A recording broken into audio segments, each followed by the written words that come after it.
మనం ఒకసారి ఉందాము. పత్రిజీ మహిళా చైతన్యం శైలజ మేడం గారి విజన్ ద్వారా ఏర్పడిందే పత్రిజీ మహిళా చైతన్యం. అందులో భాగంగా పత్రి సారి యొక్క 18 ఆదర్శ సూత్రాలు, 13 వ్యక్తిగత ధర్మాలు, నవవిధ ధర్మాలు ప్రజల్లోకి తీసుకువెళ్ళి ప్రతి ఒక్కరిలో జాగృతం చేసి చైతన్యం పరిచి పత్రిసారి యొక్క ఉద్దేశాలను కంటెంట్ ని ప్రజలకు తెలియపరిచి ప్రతి ఒక్కరం ఆనందంగా సంతోషంగా ఏ విధంగా ధ్యానం ద్వారా ఉండాలి, జ్ఞాన సముపార్జన చేసి మన జీవితాలను ఏ విధంగా సుసంపన్నం చేసుకోవాలి అనే ఉద్దేశంతో ఏర్పడిందే పత్రిజీ మహిళా చైతన్యం. అమ్మాయి ఫోన్ చేయి నేను మాస్టర్స్ అందులో భాగంగా మనకి వర్క్ షాప్ జరుగుతూ ఉంటాయండి. ప్రతి నేను మ్యూట్ లో పెడతానులేండి. ప్రతి ఊర్లో వర్క్ షాప్స్ జరుగుతూ ఉంటాయి. ఆ వర్క్ షాప్స్ లో 10 గంటల ధ్యానము మరియు జ్ఞాన సముపార్జన జరుగుతుంది ఫ్రెండ్స్. ధ్యానం కుదరనే వాళ్ళకు కూడా వర్క్ షాప్ లో చాలా అద్భుతంగా కుదరటం జరుగుతుంది. ఎప్పుడైతే అనక మనం డైరెక్ట్ గా అందరం కలిసి గ్రూప్ మెడిటేషన్ చేయటం వలన, ఇంకా అంతేకాకుండా ప్రతిరోజు మనం ప్రాతకాల ధ్యానము జ్ఞాన సముపార్జన తీసుకుంటున్నాము వేరు వేరు మాస్టర్స్ ద్వారా. అంతేకాకుండా మనము శివరాత్రికి, మహాశివరాత్రికి పత్రిజీ మహిళా సుదర్శన ధ్యాన జ్ఞాన యాగాన్ని జరుపుకుంటున్నాము. ఇప్పటికి 2 సంవత్సరాలు చాలా వైభవవంతంగా జరిగింది. ఇప్పుడు 3వ సంవత్సరంలో ఏ విధంగా జరుపుకోవాలి అనేటువంటి సన్నాహాలు, ప్రణాళికలు రూపొందుతున్నాయి మాస్టర్స్. అంతేకాకుండా మనము పౌర్ణమి ధ్యానాలు, అమావాస్య ధ్యానాలు కూడా మనం ఈ జూమ్ సెషన్ లో జరుపుకుంటున్నాము. బర్త్డే విషెస్, ఆశీర్వచనాలు, పెళ్లి రోజు శుభాకాంక్షలు అవన్నీ కూడా మనం ఇందులో జరుపుకుంటున్నాం ఫ్రెండ్స్. ఎవరైనా మీ యొక్క ఫ్రెండ్స్, నైబర్స్, రిలేటివ్స్ ఎవరివైనా సరే బర్త్డేలు, పెళ్లి రోజులు ఉంటే కనుక ఇందులో విషెస్ తెలియజెప్తాము మీ యొక్క ఫొటోస్ ని కనుక మాకు అందించినట్లయితే. అంతేకాకుండా మనం ప్రతిరోజు 3 నుంచి 6 వరకు ప్రాతకాల ధ్యానం అద్భుతంగా జరుపుకుంటున్నాము. 6 నుంచి 7 వరకు జ్ఞాన సముపార్జన జరుగుతుంది ఫ్రెండ్స్. అందులో భాగంగా మనకి గుంటూరు నుంచి సరోజ మేడం గారు విచ్చేసి ఉన్నారు. మేడం నిన్న మనకి మన డిజైనింగ్ దాని గురించి చాలా అద్భుతంగా వివరించారు. 2వ రోజు ఇంకొక సరికొత్త టాపిక్ తో వచ్చారు. మేడం గారి యొక్క ఆ జ్ఞానాన్ని మనం అందుకోవటానికి ప్రతి ఒక్కరం వీక్షకులుగా విచ్చేసి ఉన్నాము. Heartly welcome to Saroja. Thank you madam. నమస్తే అండి, నా పేరు సరోజ, నేను గుంటూరు నుంచి మాట్లాడుతున్నాను. డిజైన్ లో భాగంగా వాయిస్ వినపడుతుందా మేడం? డిజైన్ లో భాగంగా ఈరోజు ఫస్ట్ బుద్ధుల వారి గురించి తెలుసుకుందాం. బుద్ధులు వారు ఒకానొక తను లైఫ్ డిజైన్ లో ఏం కోరుకున్నారు అంటే ఇది ఎందుకు చెప్తున్నానంటే, మనము జన్మ ఎత్తిన తర్వాత మనం చేయాల్సిన పనులన్నీ మనం మర్చిపోతూ ఉంటాం. కానీ బుద్ధుల వారు ఏం చేశారు అనంటే, తన సోల్లోనే డిజైన్ చేసుకున్నారు. ఏమని అంటే, నేను ఏ జన్మ ఎత్తినా జీవహింస చెయ్యకూడదు అని బుద్ధుల వారు డిజైన్ చేసుకున్నారు. దాంట్లో భాగంగా మనం ఒక చిన్న కథ చెప్పుకున్నాం. శ్రీలంక అటువైపు ఏరియాల్లో ఒక అడవిలో ఒక పక్షి ఒక అడవిలో అన్నమాట గూట్లో పిల్లల్ని పెట్టింది. అదే గుడ్ల నుంచి పొదిగి పిల్లలు వస్తాయి కదా.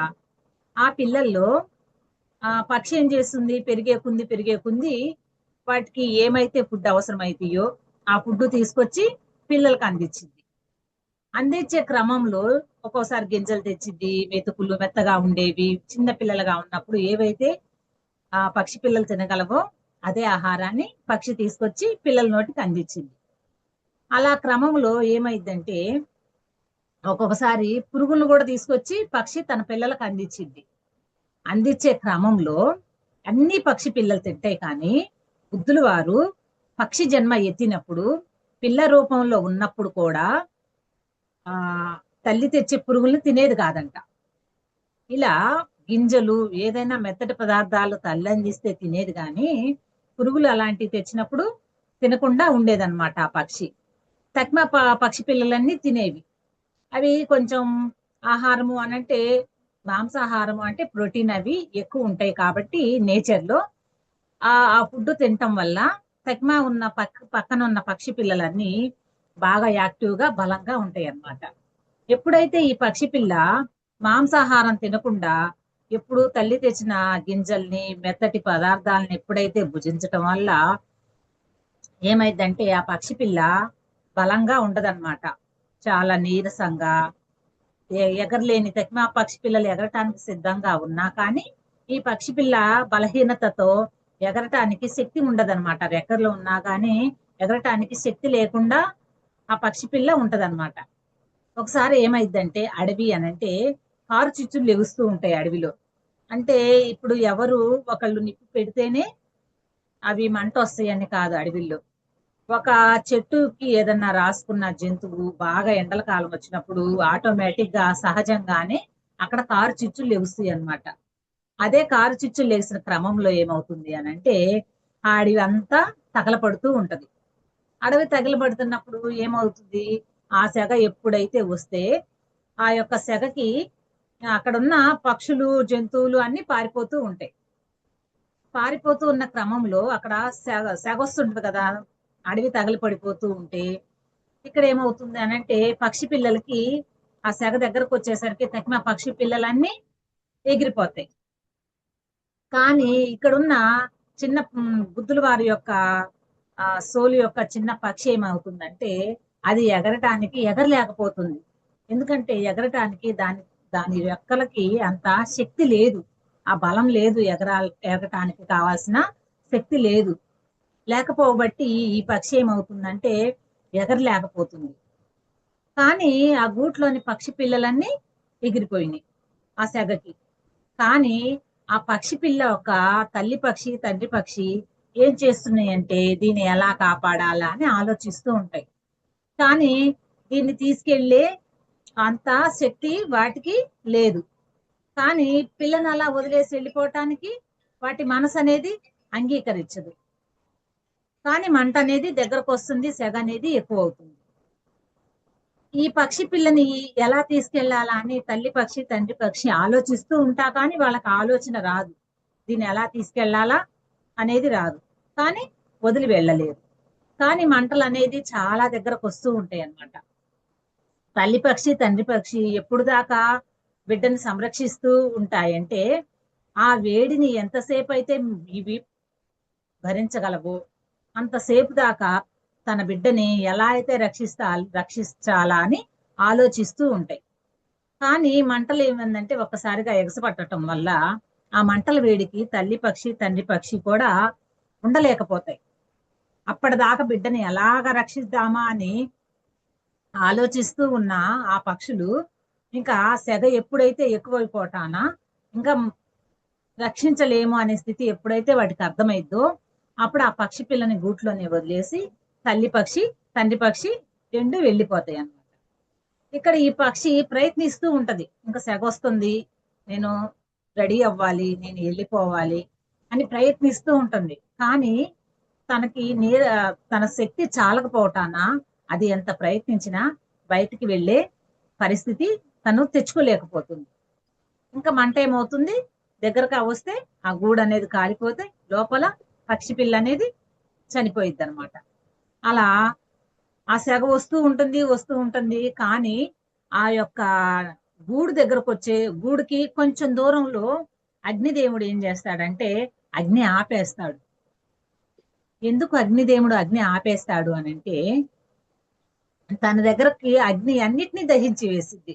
ఎలా, ఇప్పుడు చిన్నపిల్లలే వాళ్ళకి ఏమీ తెలియదే కాలకూడదు అనేది అగ్నికి ఏది తెలియదు. అగ్ని అన్నిటినీ దహించి వేయటం తన ధర్మం. కానీ ఇక్కడ ఏమవుతుందంటే కొంచెం దూరం వచ్చేసరికి ఇంకా ఆ గూడు దగ్గరకు వస్తున్నాను అనే టైంకి వచ్చేసరికి అగ్ని కొంచెం దూరంలోనే ఆగిపోయిద్దట. ఎందుకు ఆగిపోయిద్ది అనంటే అగ్నిదేవుడు అక్కడున్న ఒక ప్రాణిని గుర్తిస్తాడు. మరి ప్రాణిని గుర్తిస్తాడు అని అంటే అనేక జీవరాశులను జంతువుల్ని అన్ని తగలబెట్టుకుంటూ వచ్చేస్తాడు. కానీ ఇక్కడికి వచ్చినప్పుడు ఎందుకు ఆగాడు అని అంటే ఆ యొక్క పక్షి తన డిజైన్ ఏం చేసుకుంది, ఈ జన్మలో ఏ జన్మలోనైనా నేను జీవహింస చెయ్యకూడదు అని ఆ చిన్ని పక్షి యొక్క సోల్ డిజైన్ చేసుకొని రావటం వల్ల తల్లి తెచ్చిన ఏ ఒక్క పురుగును కూడా ఆ పక్షి తినకుండా తన తల్లి తెచ్చిన గింజల్ని తగిన ఆహారాన్ని తిని జీవహింస చెయ్యకూడదు అనే ధర్మాన్ని అది సోల్లో డిజైన్ చేసుకొని బతుకుతుంది. కాబట్టి ఆ యొక్క అగ్నిదేవుడికి కూడా ఆ యొక్క సోల్ యొక్క డిజైన్ అర్థమయ్యి అక్కడే ఆగిపోయాడు అగ్నిదేవుడు. ఆ గూడు దగ్గరికి మంట అనేది పెరగల. ఆ యొక్క ప్లేస్ వరకు మంట అనేది లేదు. తక్కిన ప్లేస్ వరకు మంట అంతా వ్యాపించిపోయింది. ఆ ప్లేస్ వరకు మంట అనేది లేదన్నమాట. ఎందుకు అనంటే అగ్నిదేవుడు కూడా గుర్తించగలిగాడు జీవహింస చెయ్యకూడదు అనే ఒక ప్రాణి యొక్క ఆ యొక్క శక్తికి ఇంపార్టెంట్ ఇవ్వటం కోసం. ఇది గోదారణ్య ఉపనిషత్తుల్లో రాసి ఉందన్నమాట ఈ యొక్క పక్షి యొక్క బుద్ధుల వారి యొక్క డిజైన్. అంతేకాకుండా ఆ ప్లేస్ ఎక్కడ ఉందంటే శ్రీలంకలో అడవిలో ఒకానొక ప్లేస్ లో ఉందన్నమాట. ఇప్పటికి కూడా ఆ యొక్క గూడు ఎక్కడైతే ఉందో అదే ప్లేస్ లో అగ్నిని ముట్టిస్తే అక్కడ వెలగదంట. అంటే ఆ ఆ యొక్క అగ్ని దాన్ని అక్కడ దాని యొక్క డిజైన్ కూడా దాని యొక్క ప్లాన్ కూడా అక్కడ పెట్టేసింది అనమాట. ఇక్కడ మంట అనేది వెలగకూడదు ఎప్పటికీ. అంటే కాసేపు తర్వాత అయినా మళ్ళీ సమ్మర్ వచ్చిన తర్వాత అయినా ఆ పక్షి పెరిగిన అది ఆ గూట్లోనే ఉన్నా కానీ తనకు ఆ ప్లేస్ లో అనేది మంట అనేది రాకూడదు అని ఇప్పటికీ కూడా ఆ ప్లేసులో మంట వెలిగిస్తే మాత్రం అక్కడ వెలగదు. అంటే పురాణాలు చెప్పింది పురాణాలు కాదు, ఇది సత్యము. అదే ప్లేస్ లో ఇప్పటికీ మంట వెలిగించినా గాని వెలగదంట. అలానే ఇది అంతా కూడా బుద్ధుల వారే చెప్పారు. బుద్ధుల వారు ఎవరికి ఎక్కడ చెప్పాడో తెలుసుకుందాం. బుద్ధుల వారు ఏం చేస్తారంటే ఒకానొక భిక్షాటనకి వెళ్ళినప్పుడు తన శిష్య బృందంతో భిక్షాటనకి వెళ్తారనమాట. భిక్షాటనకి వెళ్ళి వాళ్ళు తిరిగి వస్తూ ఉంటారు. వాళ్ళు అరణ్య మార్గాలు అన్ని తిరుగుతూ ఉంటారు కదా. అలా తిరిగే క్రమంలో ఏంటంటే ఒకసారి అడవికి నిప్పంటుకుంటుంది అనమాట. నిప్పంటుకొని అది కారు చిచ్చులాగా అంతా అంటేసుకుంటది అనమాట. అంటుకున్నప్పుడు శిష్యులు ఏం చేస్తారంటే దాంట్లో ఆనందుడు ఉంటాడు. ఆనందుడు అంటే ఎవరంటే ఆ శిష్యుల బృందంలో కొంచెం హైయెస్ట్ అనమాట, ఒక బాధ్యత కలిగిన శిష్యుడు అని చెప్పుకోవచ్చు. ఆయన ఏం చేస్తాడు అని అంటే ఆ శిష్యుల బృందాన్ని అందరినీ బుద్ధుల వారిని ఒక చోట కూర్చోబెట్టి తనకి క్లాతులు, వాళ్ళ దగ్గర క్లాతులు అని అంటే మనలాగా ఎక్కువ క్లాతులు ఉండవు అనమాట. ఒంటి మీద ఒక బట్ట, ఒక దాచుకోవటానికి ఒక ఇట్లా వర్షము నెక్స్ట్ దాన్ని ఉతకటానికి కానీ ఎగస్ట్రా ఒక బట్ట, అంతే వాళ్ళ దగ్గర ఉంటాయి అనమాట. ఎగస్ట్రా ఉన్న బట్టను తీసుకొని బుద్ధుల వారికి అందరి దగ్గర ఉన్న క్లాతులన్నీ తీసుకొసుకొని బుద్ధుల వారికి కప్పేసి బుద్ధుల వారిని మధ్యలో కూర్చోబెట్టి శిష్యులందరూ బుద్ధుల వారి చుట్టూ పోగవుతారనమాట.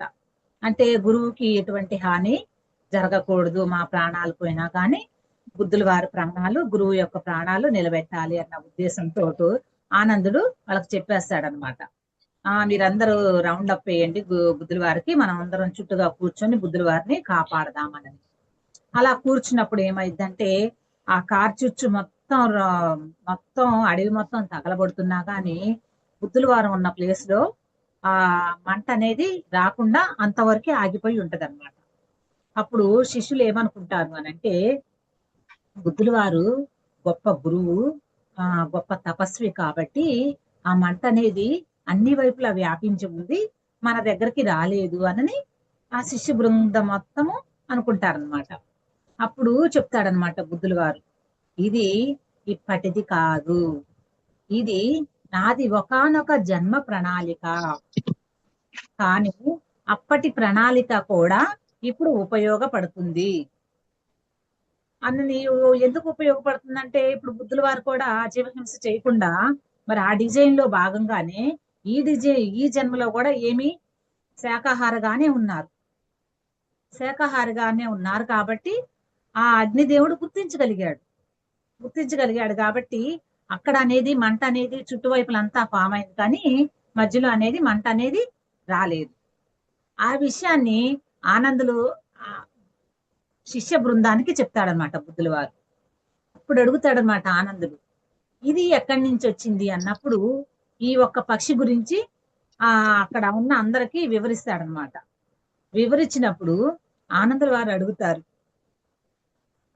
బుద్ధుల వారు మీరు నాకు గత జన్మ గురించి అని చెప్పారు కాబట్టి మీకు ఏ ఏ జన్మలు ఉన్నాయి, ఏ ఏ జన్మలో ఏమి నేర్చుకున్నారు, నాకు ఇవన్నీ చెప్తే నేను లిఖిత పూర్వకంగా లిఖిస్తాను, మీరు నాకు అన్నీ చెప్పాలి అని చెప్పి ఒక నియమాన్ని పెట్టుకుంటారనమాట ఆనందుల వారు. ఆనందుల వారు ఎందుకంటే ఈయన ఆ శిష్య బృందంలో ఏది చెప్పినా తొందరగా గ్రహించటం కానీ ఆ చేసే తత్వాల్లో నలుగురు ఉంటారనమాట. బుద్ధుల వారి శిష్య బృందంలో నలుగురు ఉంటారు. వాళ్ళల్లో కూడా కొంచెం ఇంపార్టెంట్ ఎక్కువ ఆనందుడికి ఉంటది. అందుకోసమే ఆనందుడు ఏం చెప్తాడంటే బుద్ధుల వారి పక్కనే ఉండి తను ఏం చెప్తాడంటే, మీకు ఏం క్వశ్చన్ వచ్చినా, మీకు ఏది అనిపించినా, నాకు అడగాలి అనిపించినప్పుడు మీరు అది నాకు, నేను అడిగినప్పుడు అది కంపల్సరీ చెప్పాలి. ఆ నియమాన్ని ఆనందుల వారు బుద్ధుల వారితో చెప్తారనమాట. ఇది బుద్ధుల వారి డిజైన్లో, సోల్ యొక్క డిజైన్లో ఏ జన్మలోనైనా సరే నేను శాకాహారిగా ఉంటాను అని బుద్ధుల వారు తన సోల్లోనే డిజైన్ చేసుకున్నారనమాట. ఇది డిజైన్ యొక్క ప్లాన్ బుద్ధుల వారిది. ఇప్పుడు మన డిజైన్, మన ప్లాన్ ఏందో తెలుసుకుందాం. మన ప్లాను, మన డిజైన్ తెలుసుకోవాలంటే మనం ఫస్ట్ మూలాల్లోకి వెళ్ళాలి. మూలాల్లోకి వెళ్ళాలి అనంటే ఆత్మలోకంలో ఇప్పుడు మనం జన్మ తీసుకోవాలనుకుంటాం. మన ప్రణాళిక, డిజైన్ అంటే ప్రణాళిక. ఇప్పుడు మనము ఈ జన్మ అయిపోయిన తర్వాత మనం ఆత్మలోకంలోకి వెళ్తాం. ఆత్మలోకంలోకి వెళ్ళిన తర్వాత మనం కొంచెం రోజులు మనం ఈ లైఫ్ లో డిలీట్ చేసి వచ్చాం కాబట్టి రెస్ట్ కోసం మనకు ఒక గది లాంటిది ఉంటది. ఆ గదిలో మనం రెస్ట్ తీసుకోమంటారు. తర్వాత మనకి ఒక పుస్తకం ఇస్తారనమాట. ఏంటిదంటే నీ లైఫ్ లో ఇప్పటి వరకు నువ్వేం చేసావు, తప్పులు ఒప్పులు అన్ని చూసుకోమని చెప్తారు. ఆ బుక్ లో ఏమైందంటే మనం ఈ జన్మలో ఏమేమైతే తప్పులు చేశామో, ఎక్కడెక్కడైతే ఇంకా నేర్చుకోవాల్సినవి ఉన్నాయో అవన్నీ ఉండిపోతాయి. అంటే ఇంకా నేర్చుకోవాల్సిన బ్యాలెన్స్ ఉంది కదా, మనం నెక్స్ట్ జన్మకి వెళ్ళాలి అని అంటే మనం ఈ పోయిన జన్మలో ఏదైతే బ్యాలెన్స్ ఉందో పూర్తి కాకుండా, నెక్స్ట్ ఇంకా మనం తెలుసుకోవాల్సిన జ్ఞానము, ఇంకా మన పూర్వజన్మలో కర్మల సంచి ఉంటుంది కదా, దాంట్లో నుంచి కొన్ని కర్మలు, ఈ కర్మల్ని మనం తీర్చుకోవాలి అని అంటే ఒక కథలాగా, కథలో తల్లి ఒక పాత్ర, తండ్రి ఒక పాత్ర, మన ఫ్రెండ్స్, ఇలా ఏ అయితే పాత్రలు ఉంటాయో ఆత్మ కూడా ఆత్మ తలాల్లో ఉన్నప్పుడు ఏం చేసిద్ది అనంటే నాకు తండ్రిగా ఎవరు కావాలి, ఈ పాఠాన్ని నేర్చుకోవాలంటే స్నేహితులుగా ఎవరు రావాలి, ఈ పాఠం నేర్చుకోవాలంటే తోడబుట్టిన వాళ్ళుగా ఎవరు రావాలి, ఇలా సోల్ అనేది ఒక ప్లానింగ్ డిజైన్ చేసుకుంటుంది అనమాట. నేను ఎలా ఎదగాలి అని అంటే నా డిజైన్ ఎలా ఉండాలి, ఇలా ప్లానింగ్ వేసుకొని దీనికి తగ్గట్టు కొన్ని నిన్న మనం చెప్పుకున్నాం అనమాట.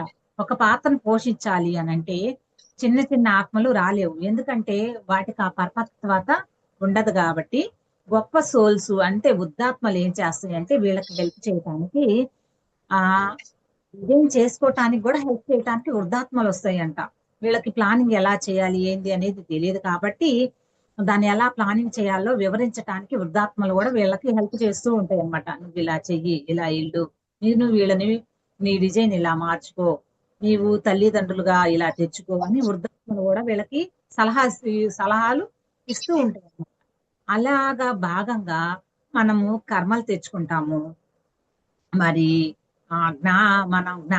మనం భూమి మీదకి రావాల్సింది దేనికి వస్తాము, జ్ఞానాన్ని తెలుసుకోవటం కోసం. అంటే మనము ఈ లైఫ్ లో ఈ జ్ఞానాన్ని నేర్చుకోవాలి అనే డిజైన్ కోసము. ప్రణాళిక అంటే మన ఫ్యూచర్ లో ఇలా ఉండాలి, అలా ఉండాలి. అంటే ఇప్పుడు ఉదాహరణకి నాది తీసుకుందాం. నా లైఫ్ డిజైన్ ఏంటి అని అంటే, డిజైన్ అంటే ముందు ఫస్ట్ తెలుసుకుందాం. డిజైన్ అని అంటే మనం లైఫ్ లో ఏ డిజైన్ తెచ్చుకున్నానో మనకు తెలియకపోవచ్చు. నీ లైఫ్ డిజైన్ ఏంటి అని మనం తెలుసుకోవాలి అని అంటే, నీకు ఏ పని చేస్తే హ్యాపీనెస్ వస్తుందో, తృప్తి, బాగుంది, నాకు నచ్చింది ఈ పని చేస్తే అని నీకు ఏదైతే అనిపిస్తుందో అది నీ లైఫ్ డిజైన్. మరి ధ్యానంలోకి రాకముందు మన లైఫ్ డిజైన్ ఏంటో మనకు తెలియదు. ధ్యానంలోకి వచ్చినప్పుడు మన లైఫ్ డిజైన్ మనకు వస్తుంది. రాని వాళ్ళకి పరిస్థితి ఏంటంటే, నాకు నేచర్ లోకి వెళ్ళటం ఇష్టం అని నేను అన్నాను అనుకో, దాని నుంచి నువ్వేం నేర్చుకోవాలనేది నీ సోల్లో ఫీడయి ఉంటది. అలానే నాకు నీ ఈ అంటే మన ఇష్టాలే మన యొక్క డిజైన్ అన్నమాట. అంతకుముందు నాకు తెలిసేది కాదు డిజైన్ అంటే ఏంటి అనేది. నా డిజైన్ నేను ఎలా తెలుసుకోవాలి అని. నా డిజైన్ అనేది నాకు అంతకుముందు ఏమి తెలియకపోవచ్చు. ఈ ధ్యానంలోకి వచ్చిన తర్వాత నాకు ఏదైనా చిన్నప్పటి నుంచి కూడా నాకుందనమాట. నాకు ఒక కథ గురించి తెలిసిన, ఒకటి ఏదైనా విషయాన్ని తెలిసిన నలుగురికి చెప్పాలి అనే లోపల నాకు చాలా తపన ఉండేదన్నమాట. కానీ అప్పుడు నాకు ఇదేంటి, నాకు ఏదైనా తెలిసినా నలుగురికి పంచాలి, నాకు ఆ ఇష్టం ఏంటి అనేది నాకు అర్థమయ్యేది కాదు. ఎందుకు అర్థమయ్యేది కాదే అంటే, ఈ భూమి మీదకి వచ్చేటప్పుడు నా ప్రణాళిక ఏంటంటే, యూనివర్స్ వర్క్ చేయటం నా ప్రణాళిక.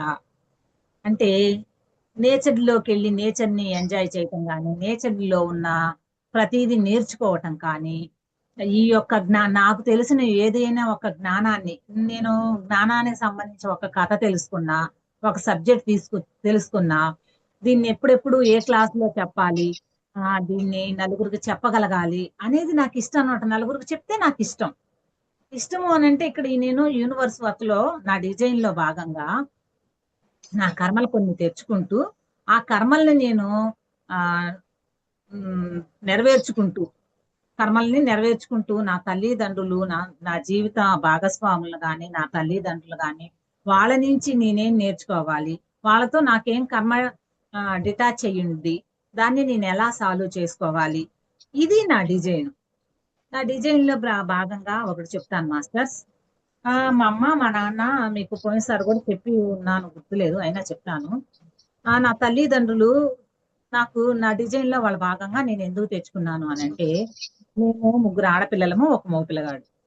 ఒక మగపిల్లగాడు సూసైడ్ చేసి చనిపోవటం వల్ల నా తల్లిదండ్రులు, నా డిజైన్ లో భాగంగా ఇది కూడా, నేను నా తల్లిదండ్రుల దగ్గర ఉండాల్సి వచ్చింది నా డిజైన్ లో భాగంగా. అయితే మా మదర్ కి హెల్త్ బాగోకపోవటం వల్ల నేను హాస్పిటల్కి తీసుకెళ్తూ ఉన్నాను అనమాట. ఎక్కువ నాకే పడుతుంది ఆ బాధ్యత. అయితే మనకి ధ్యానం అనేది ఉంది. నేను అనుకునేదాన్ని, తెక్నా వాళ్ళకి పడకుండా తల్లిదండ్రుల బాధ్యత నాకే ఎందుకు పడుతుంది, వాళ్ళని హాస్పిటల్కి తీసుకెళ్ళటం, ఇవన్నీ చేయటం అని అన్నప్పుడు నాకు ఒక క్వశ్చన్ అందనమాట. ధ్యానం చేసేటప్పుడు దీనికి కర్మ ఏంటి రిలేటివ్ తెలుసుకుందాము అనే ప్రాసెస్ లో నేను నేనేం తెలుసుకున్నాను అని అంటే, ఒకానొక జన్మలో నా తల్లిదండ్రులు కారు, వాళ్ళు ఒక కర్మలు చేస్తున్నారు అనమాట. దుష్కర్మలు చేస్తున్నప్పుడు వాళ్ళకి నేను సపోర్ట్ గా ఉన్నాను. ఇప్పుడు ఒక కత్తితో ఒకళ్ళని పొడవాలి అనుకోండి, నేను కత్తి అందివ్వటం. ఇలాగా వాళ్ళు ఒక జన్మలో చేసిన ప్రణాళికకి నేను హెల్ప్ చేశాను.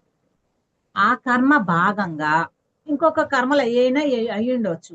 వీళ్ళకి నేనేం చేస్తున్నాను, చేసిన తప్పుకి శిక్షణగా ఇక్కడ వీళ్ళకి నేను సేవ చేస్తున్నాను. అక్కడ నేను కత్తి అందించాను అనుకోండి, అది కూడా తప్పే కదా. కాబట్టి ఇక్కడ నేనేం చేస్తున్నాను, శిక్షణగా వీళ్ళకి సేవ చేస్తున్నాను. వీళ్ళు బాధపడుతూ ఉంటే సేవ చేస్తున్నాను. ఇది నా డిజైన్ లో భాగమని నేను అర్థం చేసుకోగలిగాను. అలాగా ఆత్మలోకంలోనే మనకి తల్లిదండ్రులు ఎవరు, మన చేసుకున్న కర్మని ఎలా రిలీజ్ చేసుకోవాలి, మన జ్ఞానం ఎలా తీసుకోవాలి, ఇలా మనం ముందుగానే మన ప్లానింగ్ అంతా అక్కడ రెడీ అయ్యి ఉంటది అనమాట. అలా రెడీ అవ్వటం వల్ల మన తల్లిదండ్రులు ముందుగానే వచ్చేస్తారు. ఈ లోపు మనము ఇంకా ఏం చేస్తామంటే, ఆకాశ్ రికార్డ్ లో ఇంకా మన తప్పులు ఎక్కడ ఏమున్నాయి, మనం భూమి మీదకి వచ్చిన తర్వాత వాటిని ఎలా సరిదిద్దుకోవాలి అని మన ఆకాశ్ రికార్డ్ ని మనం చెక్ చేసుకుంటూ ఉంటాం అన్నమాట. మనం ఎప్పుడైతే ఈ భూమి మీదకి వచ్చిన తర్వాత మళ్ళీ మాయలో పడిపోతాం. అక్కడ మనం ఏమనుకుంటాం, లేదు ఈసారి కరెక్ట్ గా నేను నా లైఫ్ ను కరెక్ట్ గా లీడ్ చేసుకోవాలి అని అనుకొని ఈ భూమి మీదకి వచ్చి కొన్ని సార్లు వాటిని మనం పక్కన పెట్టేస్తాం. ఏముందిలే, ఇప్పుడు నేను ధ్యానం చేస్తున్నాను, ఈ జ్ఞానం నాకు అందించబడింది.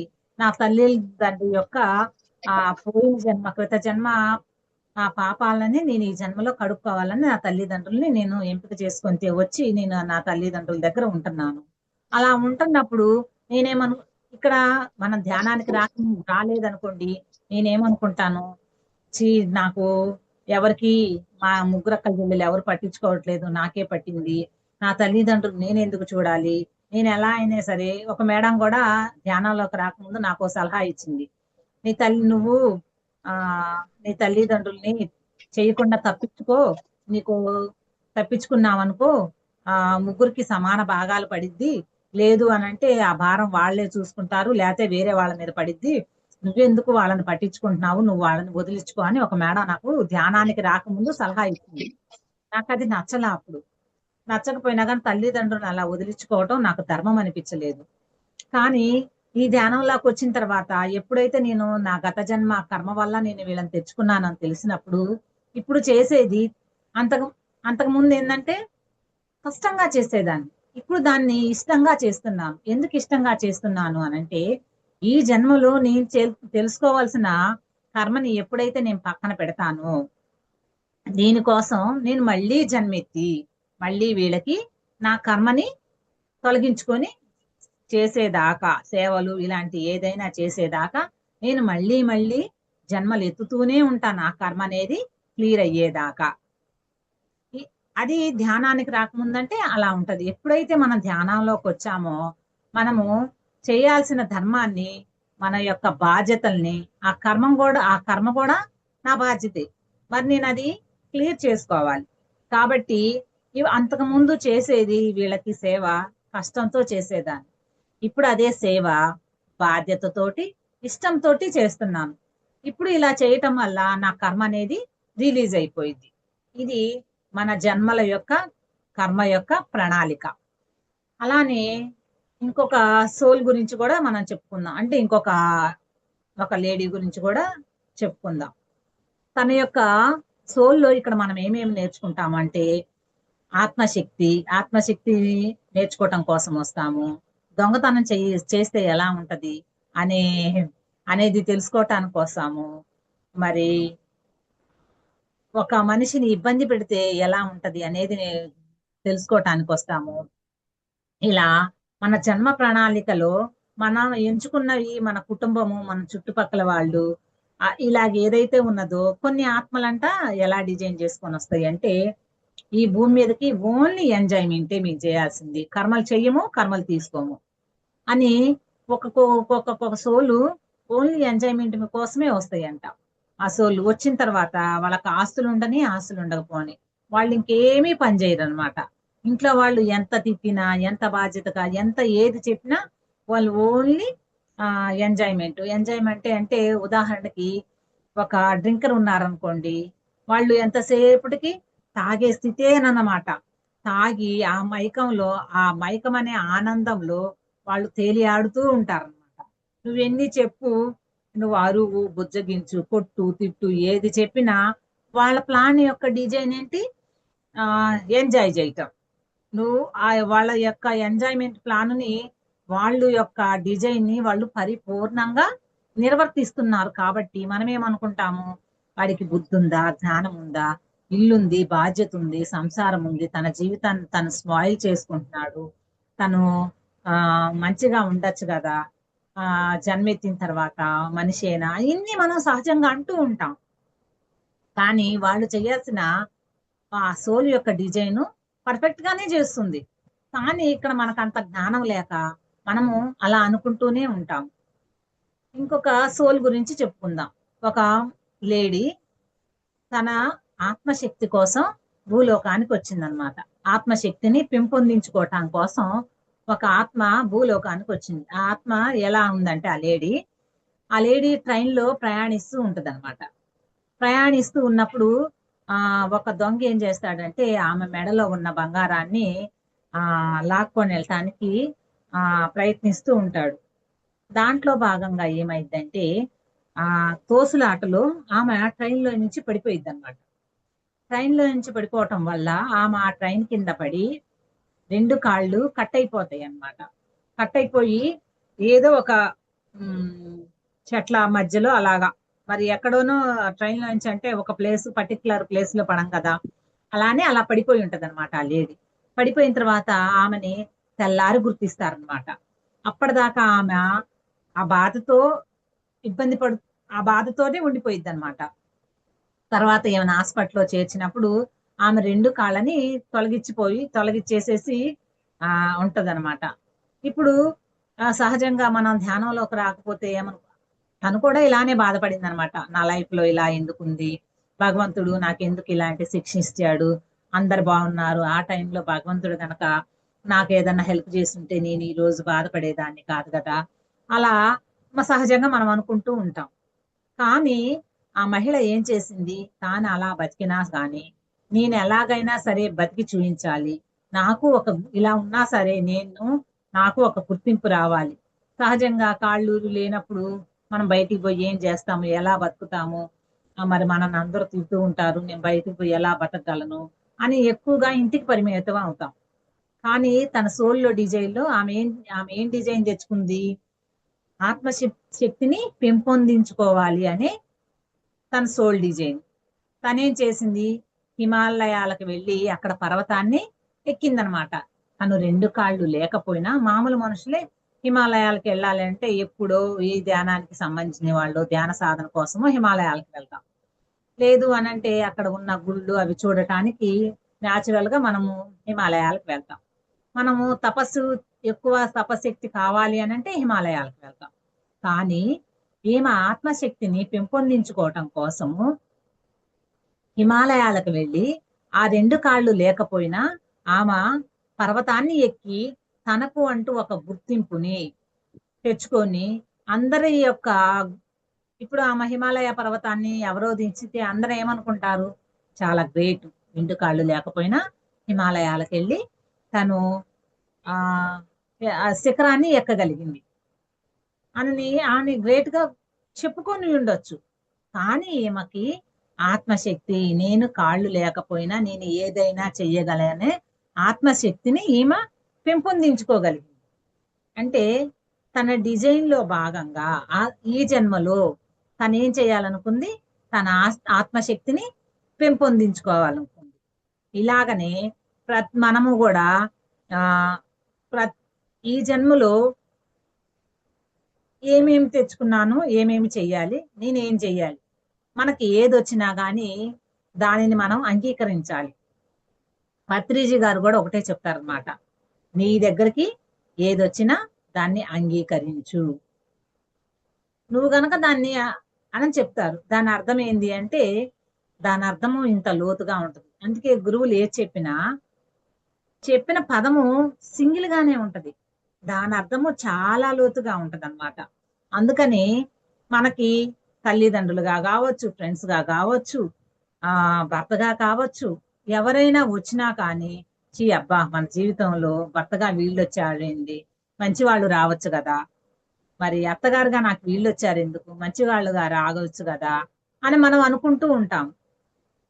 కానీ వాళ్ళు మన లైఫ్ లో డిజైన్ లో భాగము అని మనం అర్థం చేసుకొని దాన్ని అంగీకరించటం ఎప్పుడైతే నేర్చుకుంటామో, నేర్చుకుంటే మనం నెక్స్ట్ జన్మకి దాన్ని క్యారీ చేయాల్సిన పని లేదు. అందుకని మనం ఈ భూమి మీదకి రాకముందే మనం ఏదైతే చెయ్యాలో ఆ ప్రణాళికలన్నిటినీ సిద్ధం చేసుకొని ఇక్కడ అమలు పరుస్తూ ఉంటాం.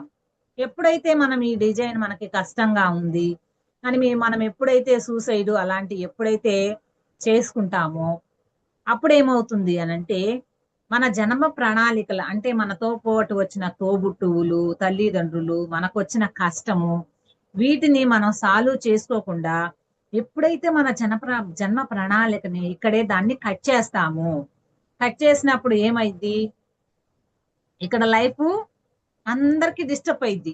మన లైఫ్ లో ఇప్పుడు మా బ్రదర్ సూసైడ్ చేసుకొని చనిపోయాడు. చనిపోయినప్పుడు ఏమైతే మా బ్రదర్ తో నేను తీసుకు ట్రావెల్ చేయాల్సిన లైఫ్ అనేది ఇక్కడ కట్ అయిపోయింది. కట్ అయిపోవటాన్ని ఏమైందంటే తన నుంచి వచ్చే ప్రేమని గాని ఏదైనా సరే నాకు ఇక్కడ కట్ అయిపోవటం వల్ల ఒక్కసారిగా నాకు బాధ వచ్చింది. బాధ ఎందుకు వచ్చింది అని అంటే తోడబుట్టినాడు విన్నాళ్ళు నా దగ్గర ఉండటం వల్ల లేకపోవటం వల్ల నాకు ఆ బాధ వచ్చింది. అంటే ఆ లైఫ్ లో లీడ్ చేయాల్సిన పక్కన పడేసి నాకు బాధ అనేది వచ్చింది. మరి ఆ బాధ ఎవరిచ్చారు? ఈ సోల్ ఇచ్చింది. నాతో పాటు ఎవరికి వచ్చింది? నా తల్లిదండ్రులకి, వీళ్ళందరికీ ఈ యొక్క బాధ అనేది వచ్చింది. దానికి మెయిన్ కారణం ఎవరు? ఈ సోల్ అనేది తన లైఫ్ లో ఉన్న దానిని కట్ చేసుకోవటం వల్ల వచ్చింది. ఇంకా వాళ్ళ పిల్లలు, తన లైఫ్ డిజైన్ కూడా ఉంటది కదా, తనకు పెళ్ళయ్యి తన పిల్లలు, అలాంటి ప్రాసెస్ ను కూడా తను ఇక్కడ కట్ చేసుకోగలిగాడు. ఇలా కట్ చేసుకోవటం వల్ల తనేం నేర్చుకోవాలి అని అంటే, మళ్ళీ ఇట్లాంటి వాళ్ళకి కొన్ని భూమి మీద ఒక 100 సంవత్సరాలు అవ్వచ్చు, కొంత పరిపక్వ రావాలి సోలు కూడా. నాకు ఈ జన్మని వద్దనుకున్నానే, ఇప్పుడు ఈ లైఫ్ నేను భరించలేకపోతున్నాను. వాళ్ళు ఏంటంటే ఆత్మ రూపంలో ఈ భూమి మీద తిరుగుతూ ఉంటారు. తిరుగుతూ ఉన్నప్పుడు వాళ్ళకి రేయి పగలు అనేది ఉండదు. మనకేంటి, పగలు పని చేసుకుంటాం, రేతి నిద్రపోతాం. మనకి పగలు మొత్తం పని ఉంటూనే ఉంటది. మనకి ఏం తోచకపోతే ఫోన్ చూస్తాము, సినిమాకి వెళ్తాము, ఫ్రెండ్స్ ఇంటికి వెళ్తాము, ఇలా మాట్లాడుతూ ఉంటాము. ఈ ఆత్మకి ఏమవుతుంది అనంటే తనకి ఇవేమీ ఉండవు. ఏపీ పనులు ఉండవు, పగులు రేవి ఉండదు, శరీరం అలసట ఉండదు. వాళ్ళకి నిద్ర అనేది నిద్రపోవాల్సిన అవసరం అసలుకి లేదు. లేనప్పుడు మనకు ఒక అరగంట ఏమీ పని లేకపోతేనే మన లైఫ్ ఎలా ఉంటది? చికాగ్గా ఉంటది. మరి వీటిని ప్రేతాత్మలు అంటారు. ఈ ప్రేతాత్మలకి ఏమీ తోచదనమాట. ఏమీ తోచక వాళ్ళ లైఫ్ బోరింగ్ గా ఉంటది. బోరింగ్ గా ఉన్నప్పుడు ఈ ఆత్మలు ఏమవుతాయి అనంటే, అంతకు ముందు అదే జన్మలో ఏమవుతాయి అనంటే, తన యొక్క మంచి ప్రేమ, కరుణ ఇలాంటి ఉన్న ఆత్మ అయినా కానీ ఎప్పుడైతే చనిపోయిన తర్వాత ఇంకా వీళ్ళకి ఏముండవు. ఏది? నిద్రపోవటము, పని ఏమీ లేకపోవటాన ఈ ఆత్మకి బోరుగా ఉండి తనకి ఇంకా బాధ, కోపము, ద్వేషము ఇవన్నీ ఎక్కువైపోయి ఆ ఆత్మ పాజిటివ్ తత్వం ఉన్న ఆత్మ కాస్త నెగిటివ్ గా మారిపోయింది అనమాట. నెగిటివ్ గా మారిపోయి ఏం చేసిద్ది అనంటే, ఇప్పుడు మన మీద ప్రేమతోటి మన ఆత్మ మన ఇంట్లో ఉందనుకోండి, చనిపోయిన మా తమ్ముడు ఆత్మే అనుకుందాం. మా తమ్ముడు ఆత్మ ఎక్కడికి వెళ్ళిపోయింది? తనకి ఎవరైతే ఇష్టం ఉంటుందో వాళ్ళ దగ్గరికి తిరుగుతూ ఉంటది. తనకి ఎక్కువ అటాచ్మెంట్ కుటుంబంతో ఉంటది కదా. ఆ ఆత్మ ఏం చేసిద్ది? ఎక్కడికి వెళ్ళలేక ఆ ఇంట్లోనే ఉంటది. ఆ ఇంట్లోనే ఉన్నప్పుడు అదేం చేసిద్ది? అంతకు ముందు దాకా మనం దానికి ఇష్టము, కానీ తనకి ఇప్పుడు మన మీద కోపం కాదు, తన ఆత్మ లెవెల్లోనే, సోల్ లెవెల్లోనే కోపము, ద్వేషము ఇవన్నీ. ఇప్పుడు మనకి ఏదైనా కోపం వచ్చింది అనుకోండి, మన పక్కన పిల్లలు ఏదైనా ఆడుకుంటున్నా, ఏదైనా చేస్తున్నా, మన కోపంతో అవతలికి వెళ్ళండి, ఏంది మీ గోల అంటాం. అదే సైలెంట్ గా ఉన్నారు, అది మనం ఏదైనా పని చేసుకుంటున్నాం అనుకోండి, పిల్లల్ని మనం ఇప్పుడు వంట చేసుకుంటున్నాం అనుకోండి, మనం పిల్లల్ని ఏమి గదవాయించము. అదే మనం బాగా కోపంగా, ద్వేషంగా ఉన్నప్పుడు ఏంటి మీ గోల, అల్లరి చేస్తున్నారు, పక్క పోయి ఆడుకోండి అని మనం కసిరించుకుంటాము. అలానే ఆత్మలో కూడా ఎప్పుడైతే ఆ నెగిటివ్ గా మారిపోయిద్దో అప్పుడు వాళ్ళు ఆ నెగిటివ్ ఎనర్జీని మన మీద ప్రయోగిస్తూ ఉండటం వల్ల మన ఇంట్లో ఏమైందంటే గొడవలు, మరి ఆ ఇంట్లో నెగిటివ్ ఆత్మ ఉండటం వల్ల గొడవలు రావటం కానీ, అనారోగ్యాలు కానీ ఇవన్నీ వస్తూ ఉంటాయి. అంటే ఆత్మకి ఆ పరిమితమైన జ్ఞానం అనేది లేదు. అలా కొన్ని సంవత్సరాల తర్వాత వాళ్ళకి డోర్స్ ఓపెన్ అయిపోతాయి. వీళ్ళకి పశ్చాత్తాపము, నేను తప్పు చేశాను ఈ భూమి మీద, నాకు లైఫ్ ఉంటే బాగుండు అనే పశ్చాత్తాపం ఎప్పుడైతే వాళ్ళలో ఓపెన్ అయినప్పుడు అప్పుడు వాళ్ళకి డోర్స్, ఆత్మలోకానికి వెళ్ళటానికి డోర్స్ అనేది ఓపెన్ అయిపోతాయి. అప్పుడు మళ్ళీ వాళ్ళ ఆత్మలోకంలోకి వెళ్ళి మళ్ళీ జన్మ తీసుకునేటప్పుడు నేను ఎక్కడైతే నా లైఫ్ ను కట్టింగ్ చేసుకున్నానో అలాంటి సిచ్యువేషన్ మళ్ళీ వాళ్ళు తెచ్చుకొని, దాని నుంచి ఎప్పుడైతే ఆ ఆత్మ అనేది తనను తాను ఆ ఆ కష్టాన్ని ఆ అంటే ఆ కష్టాన్ని అది ఎప్పుడైతే అనుభవించగలిగిద్దో, అప్పుడు దాన్ని లీడ్ చేయగలిగిద్దో, అప్పుడు దానికి మళ్ళీ నెక్స్ట్ జన్మకి వెళ్ళటానికి ప్రణాళిక అనేది సిద్ధమైంది. అప్పటిదాకా తను ఆ ప్రణాళికని, ఆ డిజైన్ ని కొనసాగిస్తూ ఉండాలి. అది ఎన్ని జన్మలైనా సరే తను కొనసాగిస్తూ ఉండాలి. ఇలా జన్మ ప్రణాళిక అనేది మనం చేస్తూనే ఉంటామన్నమాట. ఆ కాబట్టి మన యొక్క డిజైను, మన యొక్క ప్రణాళిక ఏదైతే ఉందో, ఇప్పుడు ఆ, నా నా లైఫ్ నే తీసుకుందాం మాస్టర్స్. నా లైఫ్ లో నేనేం తెచ్చుకున్నాను అనంటే, నా భర్త తోటి ఒక డిజైన్ తెచ్చుకున్నాను. మరి అంటే నేను తెచ్చుకున్న కర్మ సంచులు అనమాట. ఇంకోటి ఏం తెచ్చుకున్నానంటే, నా తల్లిదండ్రులకి సేవ చేయాలి, ఇది ఒక డిజైన్ తెచ్చుకున్నాను నేను. ఇంకోటి ఏం తెచ్చుకున్నాను అనంటే, కర్మలు తెచ్చుకున్నాను. కర్మలు ఏం తెచ్చుకున్నాను, నా భర్త తోటి ఒక కర్మ రిలీజ్ చేసుకోవాల్సింది, అది ఒకటి తెచ్చుకున్నాను. ఇంకొకటి, నా తల్లిదండ్రులతోటి నేనుండి వాళ్ళకి సేవ చేయాలి, ఆ కర్మ ఒకటి తెచ్చుకున్నాను, ఆ సంచి. ఇవన్నీ కర్మలు అనమాట. డిజైన్ అనంటే దానికి వీళ్ళని తల్లిదండ్రులుగానే నేను తెచ్చుకున్నాను. నా భర్తను కావచ్చు, నా తల్లిదండ్రులను కావచ్చు, నా తోడు గుట్టులను కావచ్చు, వీళ్ళందరూ నా డిజైన్ లో భాగంగా. నేను ధ్యానానికి రావటానికి నా తోడబుట్టిన నా తమ్ముడు కూడా ఒక కారణం. తన సోల్ వల్ల సూసైడ్ చేసుకుంది, నాది తప్పు, నేను బాధపడుతున్నాను అని నాకు చెప్పటం వల్ల నేను ధ్యానంలోకి రావటం జరిగింది. ఇది ఆ అంటే ఇది వీళ్ళని తోడబుట్టిన వాళ్ళుగా ఎందుకు తెచ్చుకున్నాను, ఇక్కడ నా ఆత్మ పరిమితి చెందటం కోసం నేను నా డిజైన్ లో భాగంగా తెచ్చుకున్నాను. ఇక్కడ కర్మలో భాగంగా వీళ్ళని తెచ్చుకున్నాను. ఇంకా కర్మలో భాగంగా 2 కర్మలో ఏం తెచ్చుకున్నాను అంటే, ఒక జన్మలో నేను మనీని వేరే వాళ్ళకి ఒక ఇంటిని ముగ్గురు అమ్మటం వల్ల ఆ కర్మను కూడా ఈ జన్మలో నేను తెచ్చుకున్నాను. ఇంకోటి ఏం తెచ్చుకున్నాను, ఒక మనిషిని జాయింట్లు ఇరిగేలాగా ఒక జన్మలో నేను కొట్టి ఉండటం వల్ల ఆ కర్మకు సంబంధించింది కూడా నేను ఈ జన్మలో తెచ్చుకున్నాను. ఇప్పుడు నేను ఇక్కడ నాకు 2 ఉన్నాయి. ఈ కర్మల్ని నేను ఆ లీడ్ చేయటానికి నాకు ఇక్కడ 2 పద్ధతులు ఉన్నాయి. ఒకటి తప్పించుకోవటం, ఒకటి అనుభవించటం, రెండోని తెలివిగా తప్పించుకోవటం. ఇక్కడ నాకు 3 ఉన్నాయి. ఇక్కడ ఈ 3 ఎలా ఉంటాయి అనంటే, నా తల్లిదండ్రుల్ని అంతకుముందు నేను కష్టంతో చేసేదాన్ని, తప్పించుకోనుంటే మళ్ళీ నాకు జన్మ ప్రణాళికలో అదొక భాగం అయ్యేది. ఎప్పుడైతే నేను ధ్యానంలోకి వచ్చానో, ఎప్పుడైతే నేను ఆ జ్ఞానాన్ని తెలుసుకున్నానో, ఇప్పుడు వీళ్ళ బాధ్యత నాకు పడినా కానీ నేనది ప్రేమతో, ఇష్టంతో చేస్తున్నాను. ఎప్పుడైతే ఒక సమస్య గాని ఏదైనా ఒకటి ఉంది అనంటే, అది కష్టంతో చేస్తే అది చాలా చేయటానికి ఇబ్బందిగా ఉంటది. మనం ఏ పనినైనా ఇష్టంతో చేస్తే అది చాలా ఈజీగా ఉంటదన్నమాట. అంటే ఇప్పుడు నాకు ఈ వీళ్ళకి ప్రేమతత్వంతో చేయటం వల్ల ఇది నాకు కర్మ కాదు, ఇష్టంతో చేస్తున్నాను కాబట్టి ఇది నాకు కష్టం కాదు. వీళ్ళని ప్రేమతత్వంతో ఇలా చేయటం వల్ల, ఇష్టంతో చేయటం వల్ల ఇది నాకు ఇది ఇక్కడ క్లియర్ అయిపోయింది. రెండోది మనీ. మనీ ఇక్కడ ధ్యానార్థి కర్మ దగ్ధానం. జ్ఞానం వల్ల ఎప్పుడైతే జ్ఞానము వస్తుంది మనకి, ధ్యానం వల్ల జ్ఞానం వస్తుంది.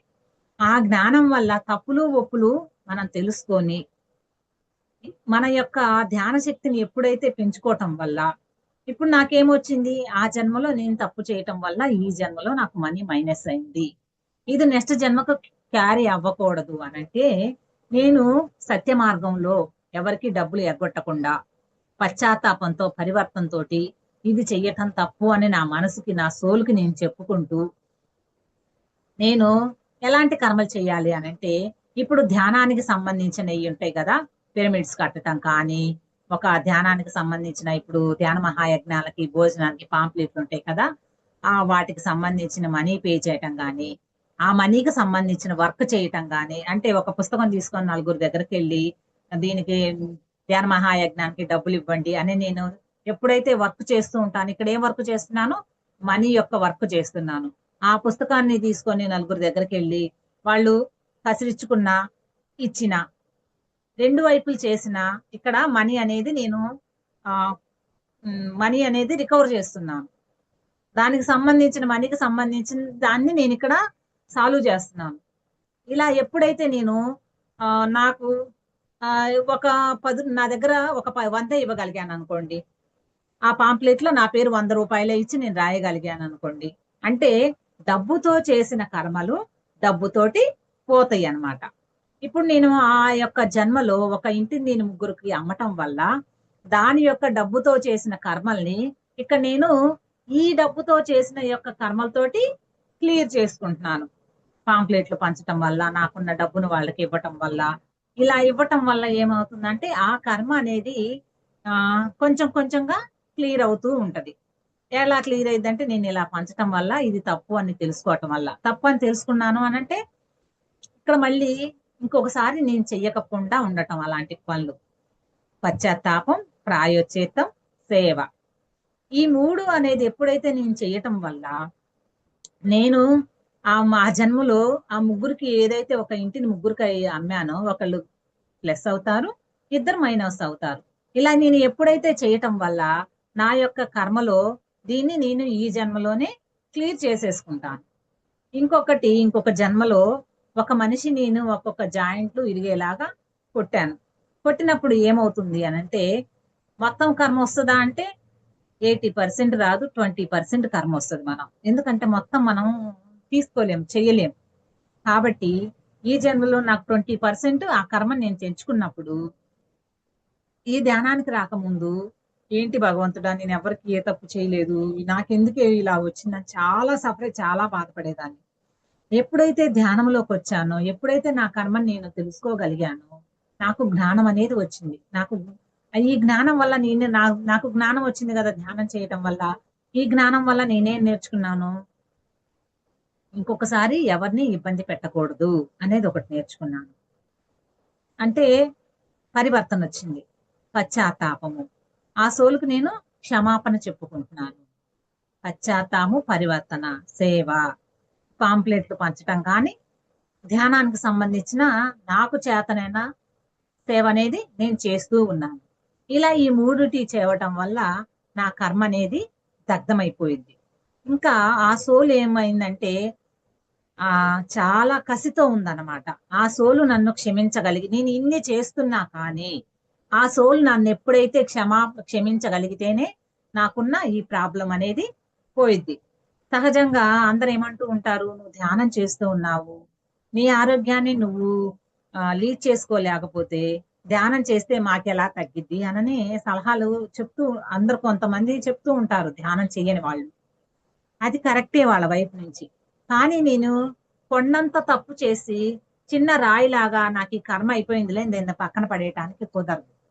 నేను ఇంత సేవ చేస్తున్నా హాస్టల్ మాస్టర్స్ కూడా ఆ సోల్కి గైడ్ చేస్తానన్నమాట.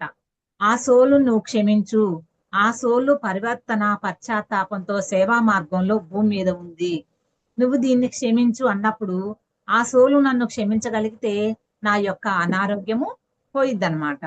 కానీ ఆ సోలు నేను చేసిన బాధకి చాలా బాధపడిపోయి నా మీద చాలా కసితోటి ఉంది. ఆ సోలు ఎప్పుడైతే క్షమించిందాక నాకు ఈ అనారోగ్యం అనేది ఉంటూ ఉంటది. ఇప్పుడు నేను రెమెడీస్ చేసుకోవచ్చు, ఏది ఆ హెల్త్ పరంగా ఆయుర్వేదం కానీ ధ్యానం కానీ, ధ్యానం ఎక్కువసేపు గంటలు గంటలు ధ్యానం చేసినా గానీ నాకు ఎలా ఉంటది అంటే ఒక గడ్డి చెట్టుని మనం గడ్డిని ఆ భూమి వరకు కట్ చేసామనుకోండి, దాని రూట్ అనేది భూమి లోపల ఉంది కదా. నేను ఇవన్నీ చేయటం వల్ల కట్ చేయటం వరకే కుదురుతుంది. నాకు మళ్ళీ కొన్ని రోజులకి హెల్త్ ఇష్యూస్ వస్తూనే ఉన్నాయి. అంటే అడుగున ఉన్న ఒక ఏరువు మళ్ళీ అంటే ప్రాణం ఉంది, ఆ రూట్కి ప్రాణం ఉంది కాబట్టి మళ్ళీ చిగురింపు ఎలా చేస్తుంది. మనం కట్ చేస్తూ ఉన్నాను, అది మళ్ళీ చిగురిస్తూనే ఉంది. అంటే నీ యొక్క ప్రణాళిక పూర్తి అవ్వనంత వరకు, అంటే ఆ సోలు ఎప్పుడైతే క్షమించగలిగినంత వరకు నీకు ఈ ప్రాబ్లం వస్తూనే ఉంటుంది.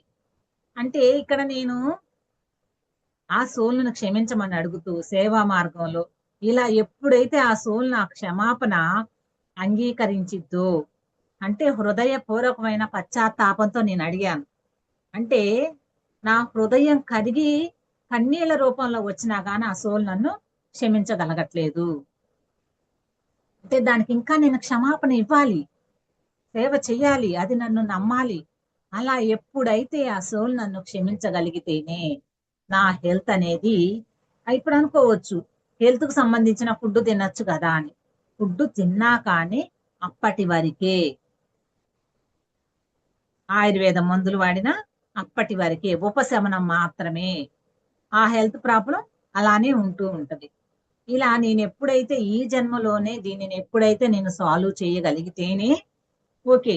లేదు అనంటే మళ్ళీ నేను నెక్స్ట్ జన్మ తీసుకోవాలి. నేను ఏయైతే వదిలిపెట్టానో అవన్నీ మళ్ళీ క్యారీ చేసుకోవాలి. ఎప్పుడైతే మనం ధ్యానంలోకి వస్తామో మళ్ళీ మనం జన్మ పుడుతూ ఉంటాం, చనిపోతూ ఉంటాం. మనం ఎప్పుడైతే జ్ఞానం తెలుసుకుంటామో మనం చేయాల్సిన పనులు ఆ ఇప్పుడు మనం అపారమైన పుణ్యం చేశామనుకోండి, నా జన్మలో ఇంకా ఇవి అయిపోయినాయి, ఇంకా నాకు నెక్స్ట్ జన్మ లేదు అంటానికి లేదు. ఇంకా నేను నేర్చుకోవాల్సినవి ఉంటాయి. ఇప్పుడు బుద్ధులు వారే 550 జన్మలు తీసుకున్నారు. ఎందుకు? నేర్చుకోవటం కోసం.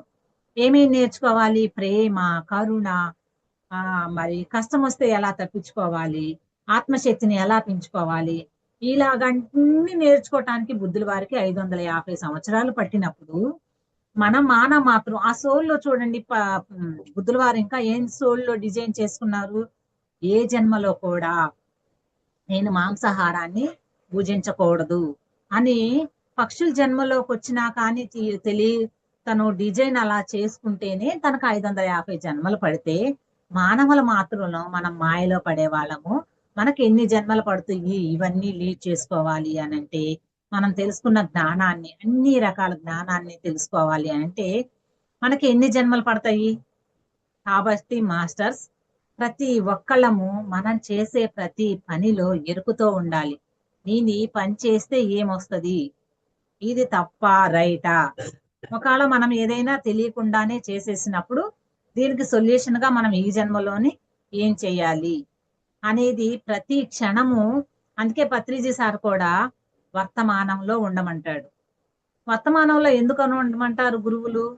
నువ్వు ప్రతి క్షణం ఏం చేస్తున్నావు, ఎలా బతుకుతున్నావు, నువ్వేం తింటున్నావు, నువ్వేం ఆలోచిస్తున్నావు అని ఎప్పుడైతే మనం ఎరుకులో ఉంటామో, మనము ఎరుకులో ఎప్పుడైతే ప్రతి క్షణం ఎరుకులో నివసిస్తూ ఉంటే మనం కర్మలు చెయ్యము. అంటే తెలిసి తెలియకుండా ఉండే కర్మలు చెయ్యము.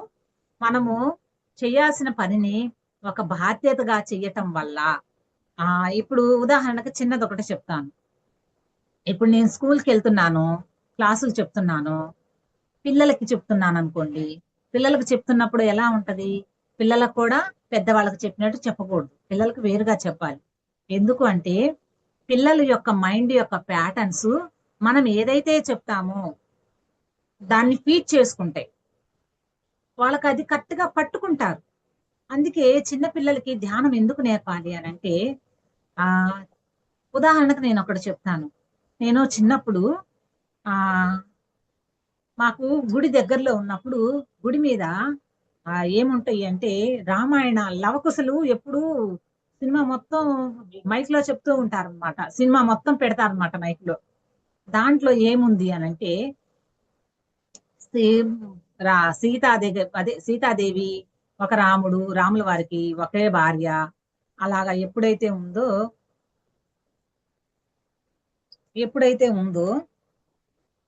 సీతాదేవి అలాగ లవకుశుల సినిమాలో ఒక రాముడికి ఒకటే భార్య, ఒక భార్యకి ఒకటే భర్త, ఒక రాముడికి ఒకటే భార్య, అలా ఎప్పుడైతే ఉందో అది నేను చిన్నప్పుడు వినేదాన్ని అన్నమాట. రోజు ఉదయం 5ంటికి అలాగ మేము ఎక్కువ ఆరు బయట పడుకునే వాళ్ళం.